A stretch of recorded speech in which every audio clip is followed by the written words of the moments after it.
인생은 문제를 풀어가는 과정이라고 그렇게 말합니다. 죽은 사람은 문제가 없습니다. 우리가 살아있기 때문에 오늘도 우리는 문제 속에서 살아가고 있습니다. 그런데 이 문제 때문에 우리는 고통스러워하고 염려할 때가 얼마나 많은지 모릅니다. 어떤 경우에는 이 문제를 풀 수 있는 해답이 있다면 얼마나 좋을까 하는 절박한 마음으로 안타까워할 때가 많습니다. 그래서 어려운 문제를 만나면 경험과 지혜를 갖춘 분들을 찾아가서 고언을 듣기도 합니다. 신앙이 없는 분들은 점쟁이에게 찾아가서 이 문제 앞에 어떻게 내가 해야 좋을지, 이 문제를 풀어갈 수 있을지 물어보는 경우도 있습니다. 그만큼 우리가 만나는 문제의 해답을 찾지 못할 때에 안타깝고 갑갑한 마음을 가진 인생들이 바로 저희들이라는 것을 말씀하고 있습니다. 자, 그렇다면 인생의 길을 훤히 다 알고 계시고 나를 사랑하는 분에게 오늘 저와 여러분이 만난 이 문제를 그분에게 여쭤본다면 그분은 무엇이라고 대답할까요? 가끔 통성기도 하다 보면 여러분들 속에 갑자기 이 소음을 뚫고 들려오는 이런 음성이 있습니다. 하나님, 나 어떻게 해요? 하나님, 이 문제 앞에 난 어떻게 하면 좋겠어요? 그렇게 하나님께 울부짖는 안타까운 목소리를 들을 때마다 하나님께서 저분에게 가셔서 어떻게 하라고 말씀을 좀 전해주시면 좋겠다고 그런 마음을 갖고 있는 차에 이 말씀이 제 마음속에 하나님께서 오늘 우리 성도들에게 나누기를 원하시는 주의 말씀이라는 것을 함께 깨달을 수 있었습니다.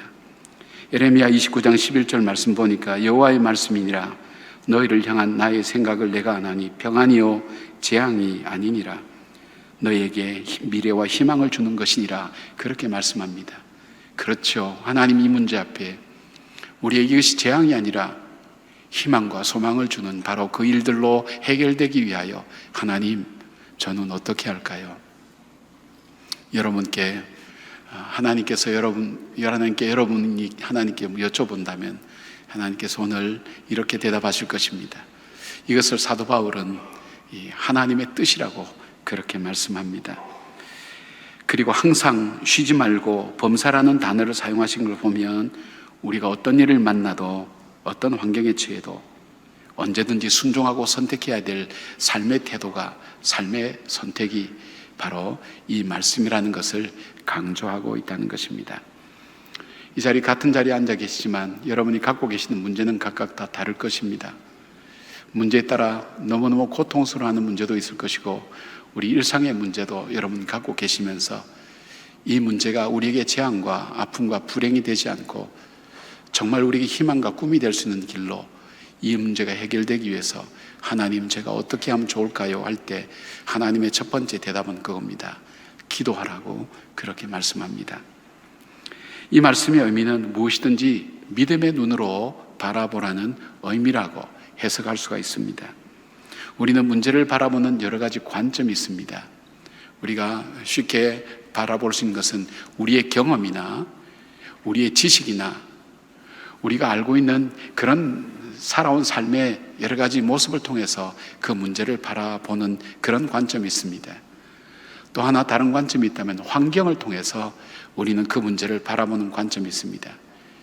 그런데 하나님께서 우리에게 기도하라는 의미는 두 가지가 있습니다. 하나는 인생이라는 것이 너가 생각하고 너가 판단하고 네가 알고 있는 지식대로 그렇게 되는 것만은 인생이 아니에요. 인생은 하나님께 있다는 것을 알으라는 것과 또 하나 있다면 이 문제를 통해서 문제가 해결되는 것이 아니라 하나님의 거룩한 뜻이 너를 통해서 일어나기를 원한다는 하나님의 계획과 뜻이 있기 때문에 기도하라는 것입니다.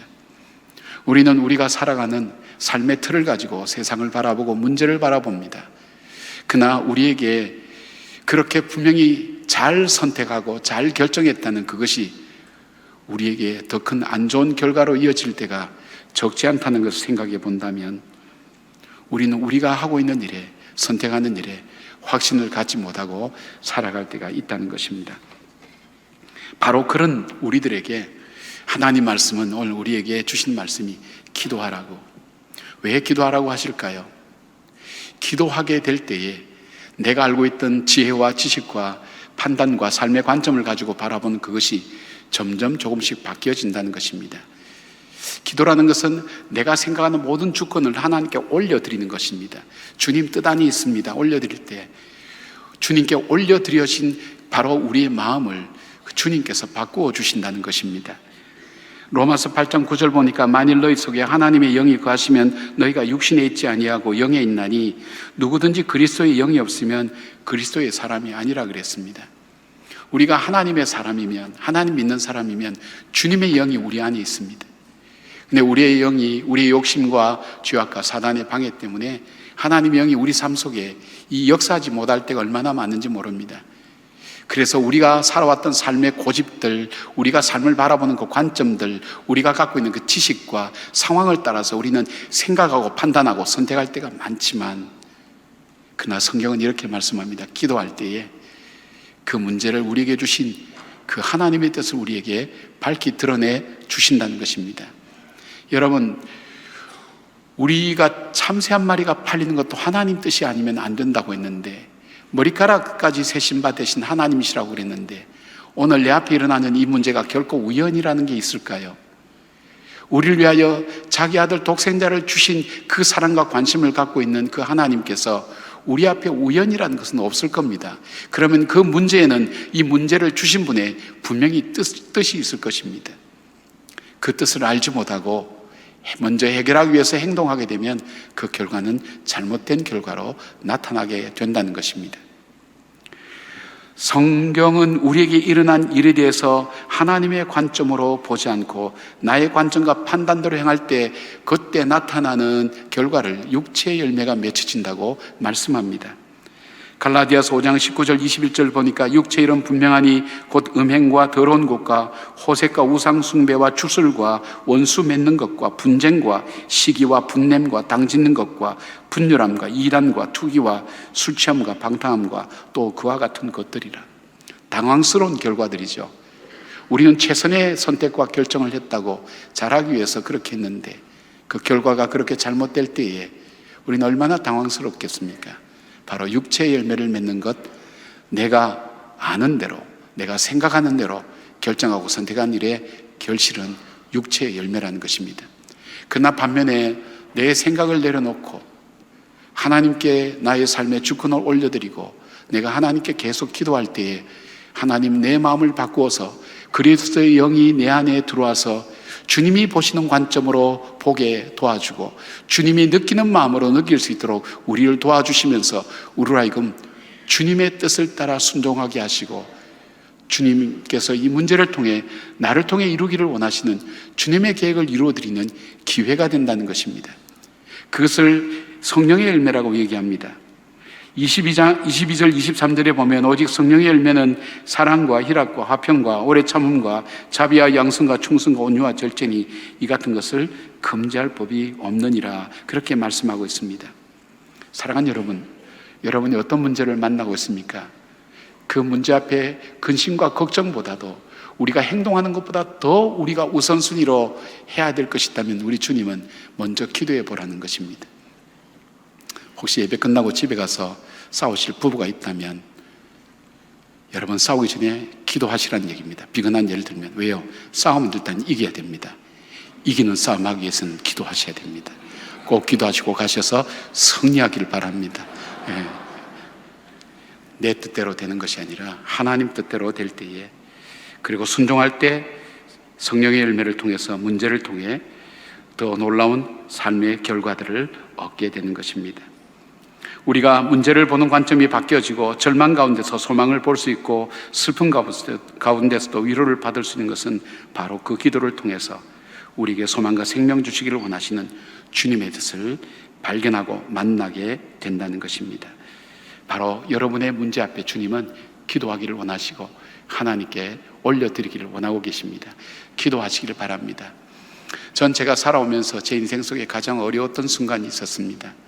제 아이도 죽고 또 집사람도 많이 아프기도 하고 또 저희 아버님이 갑자기 그 일로 충격으로 심장마비로 세상을 떠났을 때 그때 제게 조문 오셨던 분 중에 제 기억에 정태기 목사님이 계셨습니다. 그 목사님이 오셔서 제게 하신 말씀이 이해를 하지 못했습니다. 김 목사 다 지나가. 그런데 김 목사 큰 미천 하나 잡았어. 제가 그 당시에는 이분이 지금 뭘 하러 오셨는가? 지금 삶이 갈갈이 찢어지고 다 없고 희망도 없는 나에게 선생님이란 분이 오셔서 할 말이 그 말인가? 김 목사 다 지나가. 아니, 할 말 없으면 말이라도 하지 말고 침묵이라도 하든지. 큰 미천 하나 잡았어. 전 이 말의 뜻을 몰랐습니다.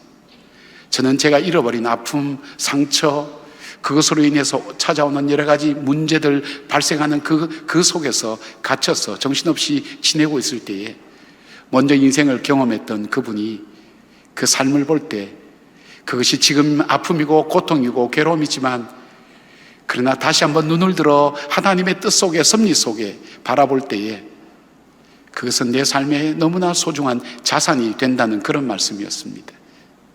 자, 얼마 전에 제가 만날 기회가 있어서 그 말씀을 드렸습니다. 그랬더니 고개를 끄덕끄덕 하시면서 한미천 잡았지.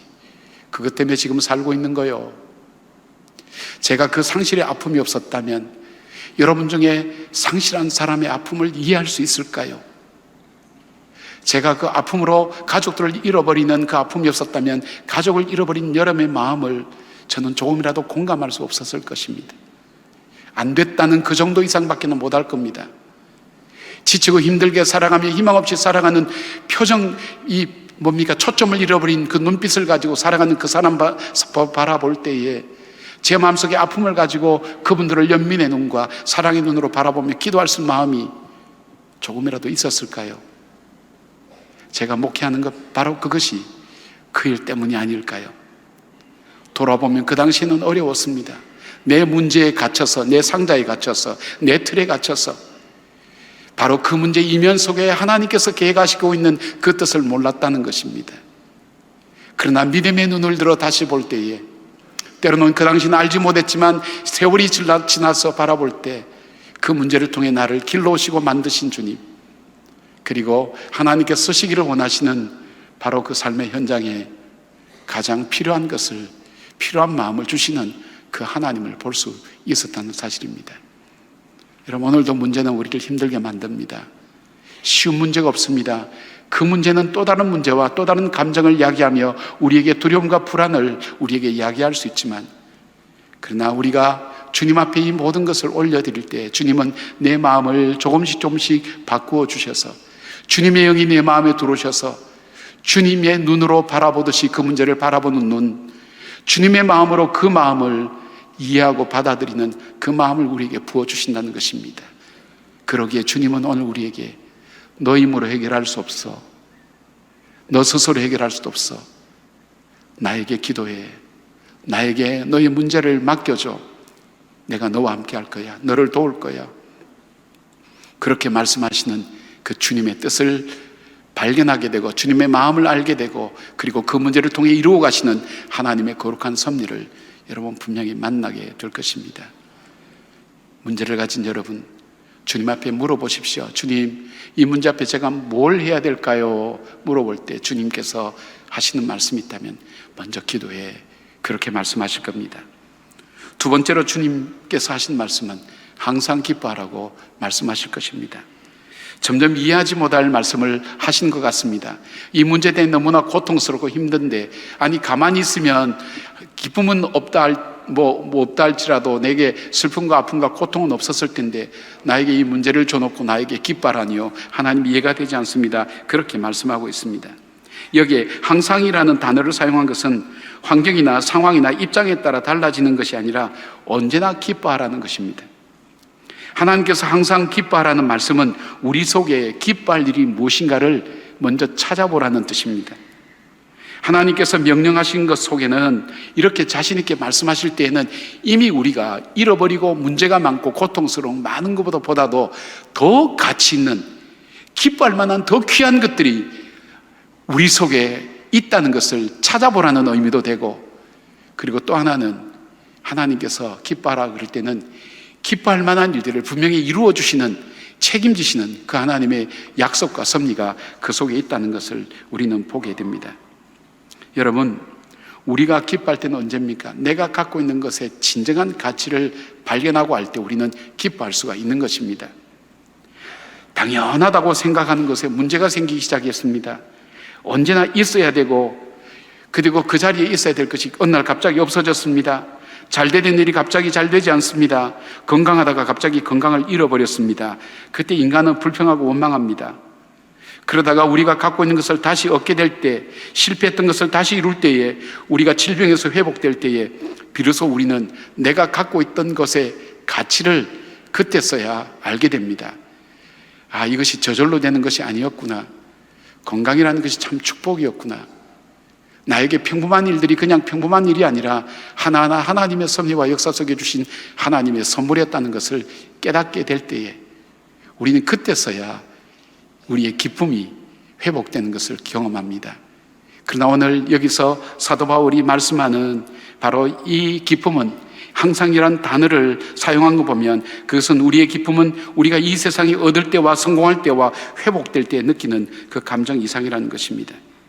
이것은 하나님께서 우리의 신분과 우리의 허물과 우리 행위를 떠나서 우리에게 주시는 그 은혜가 세상의 어떤 것도 바꿀 수 없는 크고 놀라운 것이 우리들 속에 여전히 하나님은 부어주신다는 것입니다.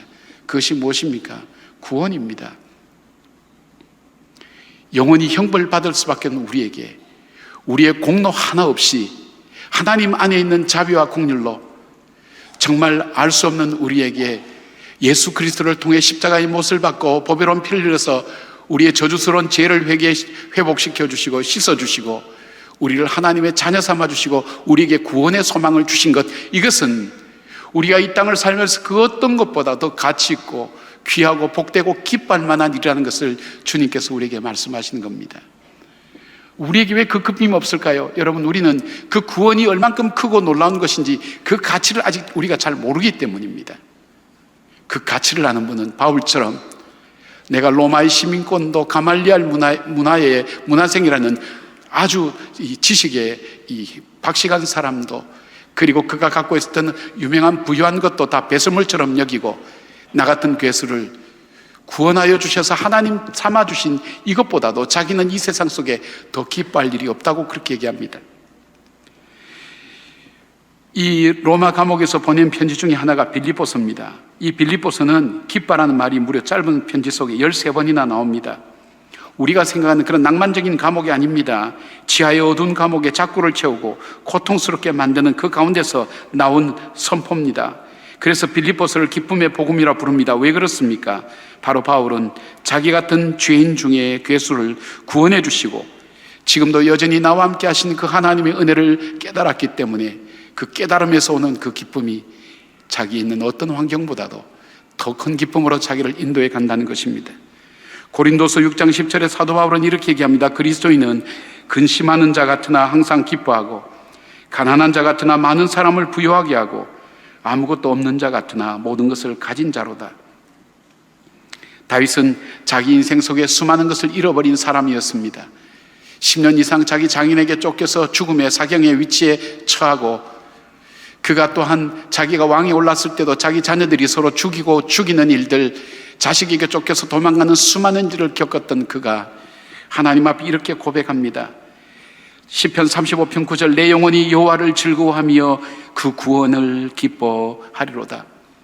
다윗에게서 기쁨은 왕의 기쁨이 아니었습니다. 전쟁의 승리의 기쁨이 아니었습니다. 목동인 자기를 왕으로 세우고 자기가 승리하게 된 바로 그것이 기쁨이 아니었습니다. 그가 처절하리만큼 회개할 때 하나님 내게 구원의 기쁨을 내게 회복시키시고, 이 구원의 기쁨 때문에 지금까지 살아왔는데, 이 구원의 기쁨이기 때문에 저 캄캄하게 어둡게 쌓인 내 인생의 장막 속에서 헤쳐나올 수 있었는데, 주님 이 기쁨이 없이는 나는 살아갈 수 없습니다. 구원의 기쁨을 회복시켜 주시고 내게서 성령을 거두지 말라는 절박하고 간절한 것은 진정한 구원의 기쁨이 무엇인지를 아는 사람의 고백이었습니다.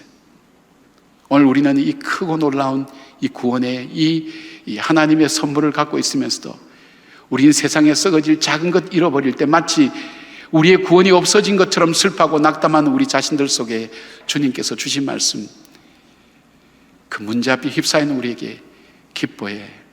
아직도 너에게 남아있는 것은 너무 귀하고 놀라운 거야. 그리고 내가 너와 함께 할게 하는 하나님의 약속이 우리에게 주어져 있다는 사실을 여러분 한번 돌아보시기를 바랍니다. 미국 루지애나주의 한센병 재활병원장인 폴 브랜드 박사님이 계십니다. 이번에 선교사의 자녀로 태어났습니다. 20년간 인도에서 한센병 환자를 돌아보시고 30년 동안 미국에 들어오셔서 바로 이 한센병 연구를 일평생 하신 분입니다. 이분이 미국을 떠나 영국을 갔습니다. 기차로 오랫동안 여행하던 끝에 런던에 도착해서 호텔에 들어가게 되었습니다.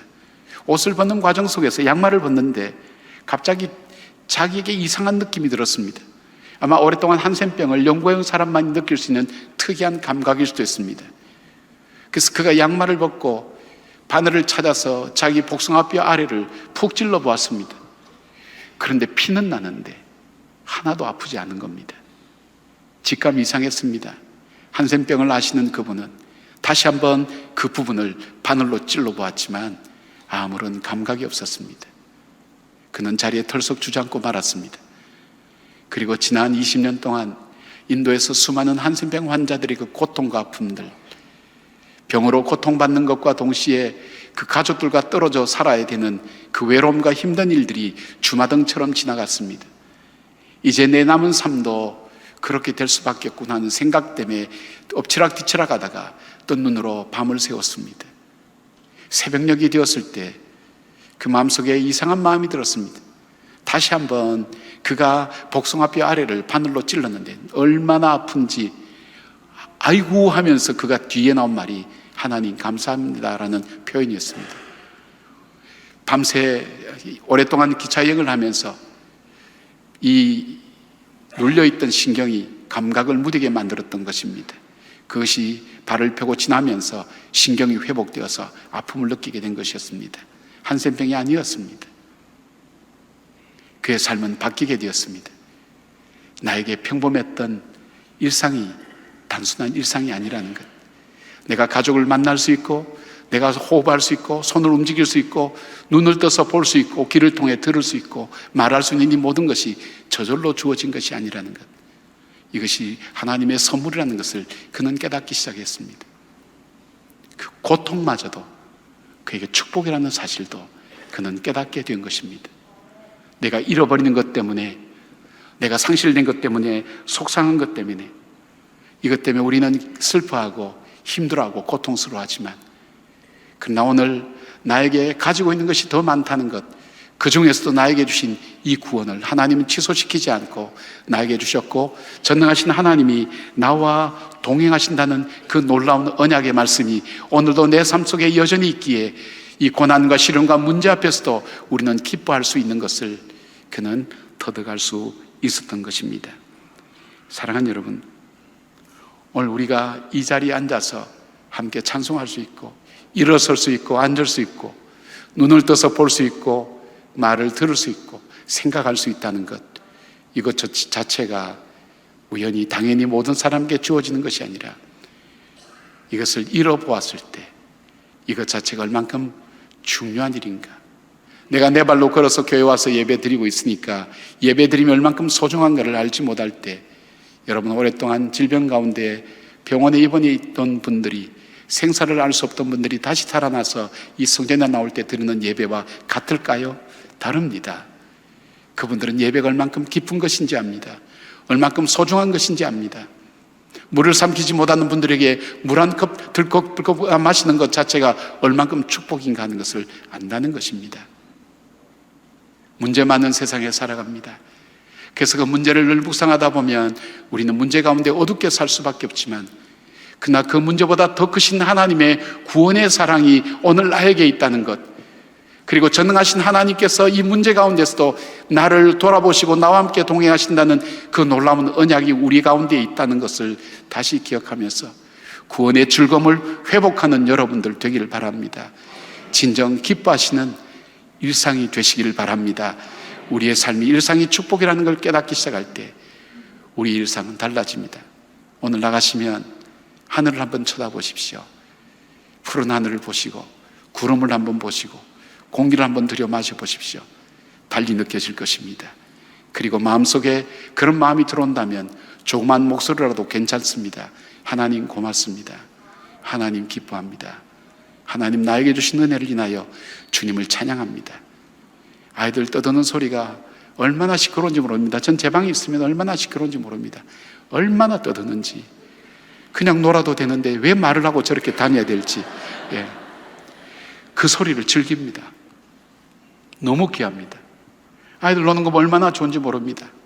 교회마다 아이들 울음소리가 사라져가는 그때에 말씀드린 것처럼 어느 장로님이 우리 교회는 아이의 울음이 끊어진 지 오래됐다고 그렇게 우는 장로님 모습을 보았습니다. 정말 교회를 사랑하는 분이죠. 저 아이들의 떠드는 소리가 없다면 우리의 미래가 없을 겁니다.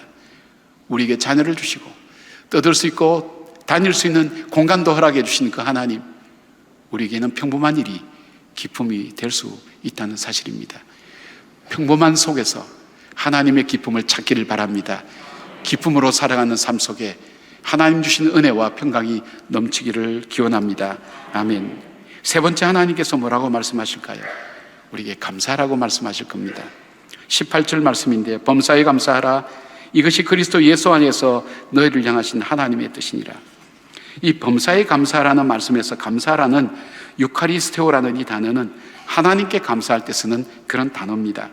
그리고 범사라는 엠파티라고 하는 이 단어는 모든 일, 모든 환경, 이걸 종합해서 함께 번역해 본다면 우리는 모든 환경과 상황 속에서 감사하라고 번역할 수가 있습니다. 이걸 다시 한번 말씀을 정리해 보면, 내가 앞으로 나에게 일어나는 모든 문제를 나는 감사함으로 보기로 내가 마음에 작정하고 결정한다는 것입니다. 나를 힘들게 만들고 고통스럽게 만들고 실망스럽게 만드는 그 일조차도 나는 감사함으로 보기로 나는 선택한다는 것입니다. 왜냐하면 주님의 말씀이고 주님의 언약이기 때문입니다. 범사에 감사하라.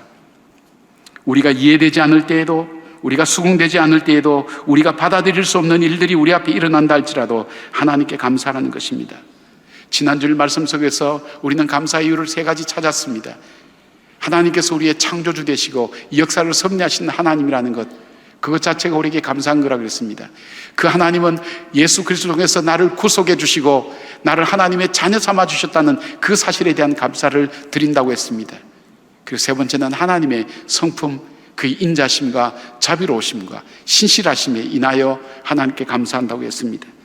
시편 136편은 이스라엘 역사를 망라하며 노래하는 글입니다. 그런데 이스라엘이 험난했던 역사의 순간순간을 기록하면서 그 뒤에 반드시 붙는 말은 하나님의 선하심과 인자심을 인하여 감사하는 그 감사의 찬양이었습니다. 시편은 다른 책과는 달라서 성령의 감동으로 기록된 책이지만 하나님을 경험해 본 사람들이 자기의 신앙 고백을 담아 성령의 감동함으로 기록된 책이기 때문에 훨씬 우리가 피부적으로 느끼기가 쉽습니다. 수없는 질곡의 역사 속에서 경험했던 그 하나님 속에 나타나는 그 하나님의 성품은 신실하시고 온유하시고 겸손하시고 자비로우신 그 하나님이라는 것, 그 하나님이 나의 하나님이라는 사실, 그것은 세상에 어떤 것도 바꿀 수 없는 내가 감사할 이유라는 것을 말씀하고 있다는 것입니다. 저희 가정에도 주신 많은 간증이 있지만 조그만 이야기가 있습니다. 저는 제가 음악을 참 좋아해서 악기를 배우기를 원했지만 가정에서 허락되지 않아서 악기를 배우지 못해서 제 딸이 태어났을 때 이 딸에게 음악을 가르치자고, 악기를 하나 가르치자고 그래서 바이올린을 가르치게 되었습니다. 근데 참 배우는데 실적도 내고 잘 배우지 않으니까 굉장히 그만두게 되었어요. 더 이상 가르치지 못해서 마음이 되게 참 마음이 속상했어요. 그런 마음이 있는데 저희 집사람이 그렇게 제안하는 거예요. 여보, 우리가 우리 딸 못 가르친다고 실망할 게 아니라 혼자 되신 사모님, 일찍 혼자 되신 사모님 그 자녀 중에 악기를 배우기를 원하는 그 아이들이 있을 거라고, 그 아이들을 우리가 좀 지원하면 어떨까, 그렇게 얘기를 하더라고요. 뭐 좋다고. 그래서 제가 알기는 한 2년 가까이 아마 지원했던 것으로 압니다. 그것으로 저희도 끝났습니다. 그리고 제가 여러분 알다시피 안식년을 가서 미국 샌프란시스코 신학교 갔을 때에 그곳에 있는 교회에서 부흥회를 해달라고 해서 부흥했는데 한 집사님이 은혜를 받고 저를 찾아왔어요. 목사님, 제가 은혜 받는데 목사님께 은혜를 어떻게 좀 갚아드렸으면 좋겠다고. 근데 보니까 이분이 병색이 있어요. 아마 암 환자였던 것 같아요. 암투병하고 있는 분 같아요. 제가 할 수 있는 것이 피아노인데 목사님 따님에게 피아노를 좀 가르쳐 줬으면 좋겠다고. 그러냐고. 이 아이는 음악하고는 그렇게 소질이 있는, 관련이 있는 그건 아닌 것 같다고. 이제 그랬더니 아니라고, 보내보라고. 근데 이분은 그냥 단순한 피아니스트가 아니라 미국에서 공부를 많이 하신 유명한 피아니스트였습니다. 교수 방법도 아주 독특했습니다. 이 배우려고 하지 않은 아이가 갔다 오면 너무 즐겁게 배우고 오는 거예요. 오늘 뭐 배웠니 물어보면 뭐라고 조잘조잘 얘기하는데 너무 즐거웠다는 것을 느낄 수가 있었어요. 1년치 안 됐을 거예요. 그리고는 또 잊어버렸죠. 그리고 이 아이가 이제 대학 가기 위해서 이 학교를 갔는데, 자기가 간 그 대안학교, 그 고등학교에는 이 찬양팀이 있는데 반주하는 사람이 없는 거예요. 그래서 피아노를 만져본 사람, 이래서 저희 딸이 내가 만져봤다고. 정말 만져봤거든, 걔는요. 그럼 네가 반주해라고. 근데 그 선생님한테 배웠던 거 가지고 반주를 곧잘 해냈어요. 근데 그것으로 끝나는 게 아니었어요. 이 아이가 대학 갈 때 그 이력서에 찬양팀의 반주자였던 그 이력이 결코 작은 것이 아니었습니다. 입학하는데 큰 영향을 주었던 레주메의 한 줄이었다는 것을 알게 된 거예요. 그때 느낀 것이 있어요. 우리 부부가 느낀 게, 하나님은 참 신실하신 분이구나. 자기를 기억하고 자기를 생각하고 그리고 우리의 삶을 통해 하나님을 기억하고 행했던 일들을 시간이 지나도 가장 필요할 때 갚아주시는 하나님이시구나. 그 확신을 우리가 갖게 됐어요. 그대로 저희 부부가 마음을 정해서 우리가 추수감사절 날은 정말 하나님께 감사하자. 저는 추수감사 헌금을 틈틈이 준비합니다. 틈틈이 준비하면서 작은 일 있을 때마다 틈틈이 주님 앞에 드리고 준비합니다. 저희 가정은. 왜냐? 신실하신 하나님, 우리 함께 하신 그 하나님 것을 고백하게 될 수 있었던 일들을 하나님께서 말씀해 주셨습니다. 사랑하는 여러분, 감사와 기도와 기뻐하는 것은 현재형으로 되어 있습니다. 지속적으로 우리 삶의 고백으로 하나님께 드려지고 우리 생활 속에서 하나님은 증거되기를 원하십니다. 힘들 때나 풍요로울 때나 즐거울 때나 고통스러울 때나 언제든지 우리 주님은 우리에게 기도하라고, 기뻐하라고, 그리고 감사하라고. 그 이유는 내가 있기 때문이라고 주님은 그렇게 말씀합니다. 오기훈 교수님의 감사 7가지 언어에 나오는 소개되는 이야기입니다. 프로 골퍼들은 자기의 폼이 고정되도록 하기 위해서 하루에 600번 정도 스윙한답니다. 이렇게. 우리는 이 폼이 고정 안 되면 엉뚱하게 치면 날아간다고 그러는데, 이 프로 골퍼들은 자기 폼이 딱 배운 대로 고정되도록 하기 위해서 연습하는 것이 600번이랍니다. 적어도 그 정도 하루에 해야 폼이 고정된다는 것입니다. 미국 조종사를 대상으로 조사했습니다. 실전에 배치되기 전에 조종사들이 모의 훈련을 몇 번 정도 한 사람이 가장 생존율이 높냐 했더니 21번 훈련받은 사람, 그것보다 더 많아도 적어도 그것보다 가장 최적의 훈련의 횟수가 21이라는 것을 그들이 실험 결과를 통해서 발견하게 되었습니다. 또 다른 실험이 있었습니다. 거머리는 우리 사람 피부에 잘 붙습니다. 붙어서 피를 빨아먹습니다. 이 거머리가 사람 피부에 붙을 때마다 전기를 흘려서 거머리를 떨어지게 만들었습니다. 이것을 무려 100번을 했답니다. 이 거머리는 기억력이 없기 때문에 그렇게 해서 떨어지고도 다시 또 붙으면 붙는다는 거예요. 근데 그 거머리가 낳은 새끼가 사람 몸에 붙었더니 안 붙더라는 겁니다. 유전자가 변형됐다는 얘기입니다. 여러분, 주님께서 오늘도 우리가 감사할 때만 감사하고 기뻐할 때만 기뻐하고 기도 제목 있을 때만 기도하는 이것이 아니라, 있다가 없어지고 잘 되다가 안 되고 건강하다가 아프고 이때만 기도하는 것이 아니라, 그것이 회복될 때 기뻐하는, 그것이 잘 될 때 기뻐하는 그런 기뻐가 아니라 일상을 통해서 하나님 앞에 올려드릴 우리의 기도와 감사와 그리고 기쁨이 있다면 우리의 신앙은 얼마나 귀할까요? 얼마나 많이 기도해야 될까요? 얼마나 많이 감사해야 될까요? 얼마나 많이 기쁨을 선포해야 우리 속에 이것이 주님이 원하시는 일상을 통해서 주 앞에 올려드리는 삶의 열매가 될까요? 우린 세상에 내가 해야 될 일을 위해서 수없이도 연습하는데, 정말 존귀하신 그 하나님, 나를 구원하시는 그 하나님이 오늘도 내 인생을 통해 받기를 원하시는 그 감사, 그 기쁨의 고백, 그리고 우리에게 하나님 앞에 내 삶의 주권을 맡기며 내 마음을 바꾸어 주시고 내 삶의 관점을 바꾸어 주시고 내 선택과 내 마음의 생각들을 바꾸어 주시기를 원하시는 하나님 앞에 올려드리는 간절한 이 기도 앞에 주님께서 오늘 우리의 삶을 통해 증거되는 고백이 되기를 원하시는 귀한 기대를 갖고 계신다는 사실을 우리가 함께 기억하셔야 됩니다. 사랑하는 여러분, 2019년은 어느 해보다도 많이 힘든 해기도 합니다. 어느 해보다도 불투명한 해입니다. 어쩌면 여러분 중 개인 중에는 가족을 잃어버린 사람도 있을 것입니다. 건강을 잃어버린 사람도 있을 것입니다. 그러나 그럼에도 불구하고 하나님께 기도할 수 있다면, 낙심하지 않고 하나님께 감사할 수 있다면, 그리고 내 안에 두신 그 기쁨을 찾아 우리가 기뻐할 수 있다면 우리 인생은 결코 헛된 인생이 되진 않을 것입니다. 주의 평강이 우리 모두와 함께 하기를 주의 이름으로 축원합니다. 기도하겠습니다. 살아계신 하나님, 인격의 하나님, 약속한 말을 반드시 이루기 위해서 자기 아들까지 죽이신 하나님, 나는 나를 포기해도 나를 포기치 않은 그 하나님, 그 하나님을 믿는 주의 백성들이 함께 예배를 올려드립니다.